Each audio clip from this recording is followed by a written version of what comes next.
Hey everyone, welcome back. And then today I'm going to break down one of my pieces of artwork, and this was done for a weekly challenge. Take a look at it here. And what we're going to do is I'm going to show you my general process and workflow on how I went about creating this.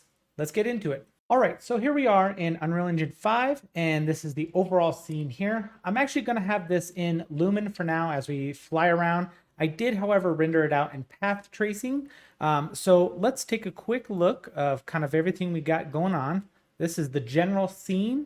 And what I'm going to do is I'm going to toggle some switches, show and hide a few things, and kind of show you how I roughly started out the structure and how I added all the detail and came up with the final concept of this. So here is our completely blank scene. For the most part, I do have a sky mesh box going on here, has a little bit of lighting. You're also going to see some shadows on the ground here. That's because there is foliage in the scene. I have the foliage meshes turned off, but you're still going to see some of the shadows. So the first thing I started out with before even putting in the environment and lighting was the structure. So this was the general structure that I started with here. This was all done and made with inside the modeling tools of Unreal Engine 5. Simple basic objects like squares and rectangles and so forth. And then what I would do is I would use the mesh bool tool to either erode stuff away so that there is actually some breakaways in the brick. I also used that along with the textures and displacement for the circular wall here. That is basically just a cylinder cut up a few times.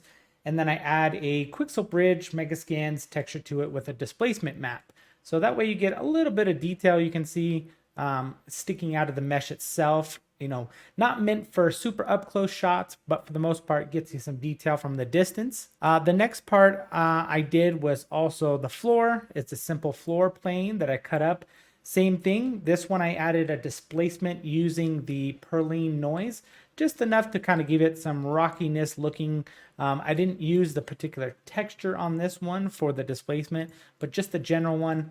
The steps were actually a piece from one of the asset packs that you can get under Epic Games. It's the Paragon Map, I believe, that you can get the steps. I just retextured it and displaced it a little bit. All the topper pieces, same thing, just mesh bool out sections in them and use displacement from the textures. So that's the beginning here of the basic structure and foundation of what I wanted to build out my scene with. The next part here is the top portion of the structure. This took some fine tuning and a lot of changes. I went through several different versions before I finally finished on this one here. These are a couple wooden beams from Megascans. I didn't really change those all too much. And this rock arch here, this is another piece from the Paragon Map pack. You can actually see it has a pretty cool dynamic mesh on it. So as you rotate, the moss grows only on top of the mesh. And this is another piece from the Paragon Map here. Just a kind of cool looking relic looking piece. I really liked it and the general shape, the archway look to it. And same thing with this back piece here was another Paragon piece that was slightly modified and touched up just a little bit. Once I finished out the outside part of the structure and decided how I wanted to implement the inner part and where the character would be, that's when I started working on the center structure or the pond area or fountain. So this was a couple different assets from an asset pack that I had gotten a while back.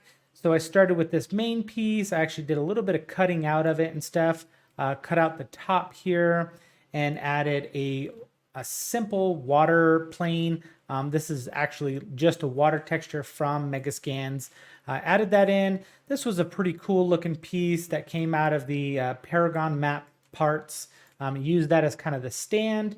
And the top piece here, the main reason this is actually curved is because the character that I ended up using I ended up using one of these standardized poses that are included with it. And it is a pose called bound. She's supposed to be bound up a little bit. And in that particular pose, she is very arched. Her back is arched. And I figured actually that kind of adds a really cool feel, especially with the curved arches going over top. So this is basically just a simple cutout mesh bowl piece that I did. I added a rock texture to it and a purling noise just to kind of give it some shape to it. In this part here, we're going to go ahead and show the character. So that was the character, which is a character from the Paragon assets that you can get on the marketplace for free. And as I mentioned before, the position was for a bound position. So she had this kind of arc to her already. So I just kind of used that, and that really inspired almost the whole piece because of all the curved arches overhead, and it worked out pretty well. Few minor adjustments to her textures and stuff in her hair because it's normally glowing.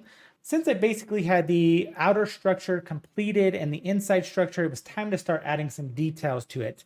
I did start to, you can see here there are some holes. That is actually something I did a little bit later on to remove some of the bricks. And let me go ahead and toggle on the details section here. So what I did was add a lot of little tiny details just to help complement everything that was happening in the scene. These are some simple rubble meshes from Megascans, just kind of sized and moved around. You can also see them here where as if I have the pillars are broken. There's a little bit of rubble that's there fallen down into the ground, you know, some dirt and dust area around each one of the pillars. You just size them, move them, scale them, and so forth. It gives a pretty good effect. I also added several bricks to the scene as if some of the walls had come out. And what I also did was I took some of the bricks and I actually made some bricks and used the purling noise to give it some texture and added some bricks that were just slightly sticking out, some that were recessed in just a little bit, just to show that things were not perfect. They're a little bit offset. Some stuff has been worn. It's aged for sure. I also did a couple fine details in some metalwork stuff. These are little pieces that are from the Paragon Map set again. Just some ornate little pieces to kind of put on the wall like that. And I finally added this little bottom ring down here. I think that really encompassed and kind of brought it all together of what was, this was kind of a special little sanctuary or area. And it looked really, really good. Same little ring that we used over top. Using this asset pack that I had gotten a while back before, I decided to add some statues to the scene, some little side statues. So this is from a Gothic statue pack that was on the marketplace at one point.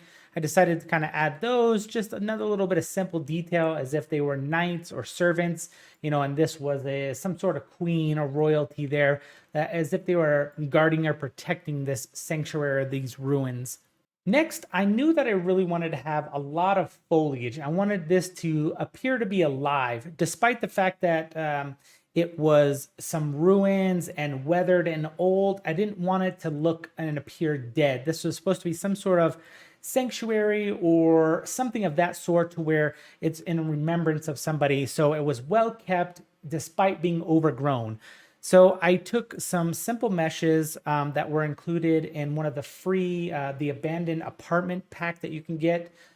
They had some really cool, nice little pieces for vines and foliage that was coming down. You can see them here. I have them placed back here. A few different meshes here. And basically at this point, you just kind of start hand placing a bunch of this. You know, you move them around, rotate them, scale them a little bit, and you just kind of place it for detail. You want to make sure your composition appears right. You're not overlapping things that don't necessarily need to be overlapped. You don't want to cover up stuff that you want to be visible and seen in your shot. Went through and did a little bit of ground foliage here also, some vines growing down. I wanted to make sure that some of it went vertical and was relatively accurate, you know, started from the ground up. And that added just a lot of little detail. And then I knew what I was going to do was next thing was use the foliage tool. I really wanted to encompass the entire area with some trees and other foliage and make it feel a little more warm and comforting. And you can see here, this is kind of what the final build ended up being. So these are Megascans black alder trees, and there's several other little Megascans bushes and trees. And I just kind of went all over, kept things kind of located in the cracks where the dirt would grow, where things would, you know, grow out of. I finely tuned and went with a very small brush, went over the little cracks here inside of the ground to make sure that things were growing where they probably would be growing out of, and really just kind of went all over the place with it. Added a little bit of flowers, not too much, wanted just some sort of color pop in there besides just the green. So there's a little bit of flowers around it, you know, as if this is a really special kind of place. And with the foliage tool, I went ahead and turned on, you know, the ability to paint vertically. So then I could take small amounts of foliage like this and little tiny vines and just have those grow all over top of things, on the sides of stuff, on the bottom of stuff. It really just kind of filled out the entire environment there. A quick little tidbit is a lot of times when I'm creating out a scene like this using different asset packs, sometimes it's hard to really see them in the content browser, and you can scale up the thumbnails, but sometimes it just gets in the way. So if there's things that I think I like, a lot of times I just start dragging stuff into my scene, and I usually drag them back behind whatever I'm building out. That way I can kind of pick from them when I want, move them around, scale them. You know, if there's something I'm working on and I feel like something might work there, a lot of times those assets that I like, but I may not know a spot for them quite yet, just kind of drag and drop them in the back of the scene where you don't really see it. Really quick here, I also want to cover what I did for the environment and for the lighting. This is a skybox with a pack of pretty cool skies that you can get in the marketplace. I'll link this along with everything else that I've used in this particular scene down below. So that's a pretty simple skybox that does emit some lighting, environment lighting for the scene. And then I do have a point light that I added over here. Let me highlight it here. I added a point light right over here, kind of from where the sun would be coming from. And the reason I did that is because a lot of times when you use skyboxes and environment lighting, everything is very soft and there's not a whole lot of highlights or details. So by adding that point light in there, you can see how it casts this really nice lighting right here. These shafts come in and stuff. I knew I was going to be using path tracing, and path tracing in this particular version of Unreal does not support actual volumetric or exponential height fog. So there is a cheater way to kind of go around that. I'll link that tutorial down below also on creating some fake fog. However, it's not volumetric and your lights don't cause light shafts. But by using this point light here in the scene, I was able to get some really pretty highlights in different areas that I kind of wanted them. So that's pretty much it. That pretty much wraps up the general process. Of course, this was over several hours of doing this, and I didn't know exactly what I wanted right away. A lot of times my inspiration comes from these assets that I use and these packs that I purchase. I kind of flip through them, see what I like, and things change. Definitely get a lot of feedback from others in the community as I'm working on these things. So let me switch over here to the camera view, and you can see this was the final composed shot for the main image. And I'm gonna go ahead and switch over to path tracing here. Hopefully we don't go too slow. And like I said, I ended up building out the scene specifically for path tracing. I knew that's what I wanted to use.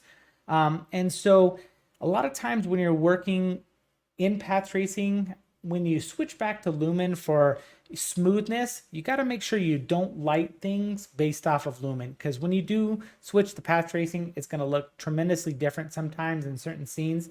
So make sure you keep flipping back and forth. Check your path tracing, see what it's going to look like, and so forth, and go back and forth. A lot of times when I'm building out a scene, I know what kind of detail goes into the shot.